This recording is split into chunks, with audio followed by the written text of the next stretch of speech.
Le rang politique du puissant appareil de sécurité de la Chine, le Comité des affaires politiques et légales, a été abaissé suite à la transition de pouvoir de la semaine dernière. Mais en termes pratiques, que signifie pour l'approche dure du régime chinois de maintenir la soi-disant stabilité? C'est le sujet de notre prochain reportage.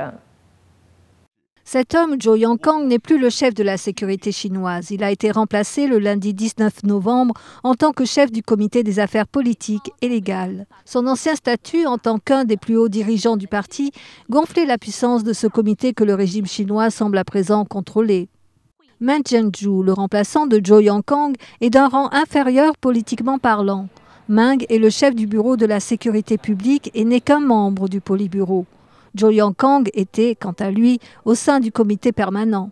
Selon un analyste, cela n'aura aucune incidence sur la fonction du comité des affaires politiques et légales.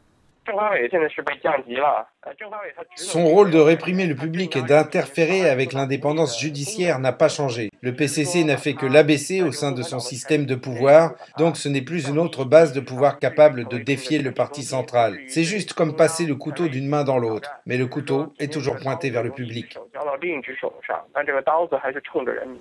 Le comité des affaires politiques et légales supervise les organes liés au droit et à la sécurité, de la police au parquet, des tribunaux à la sécurité d'État.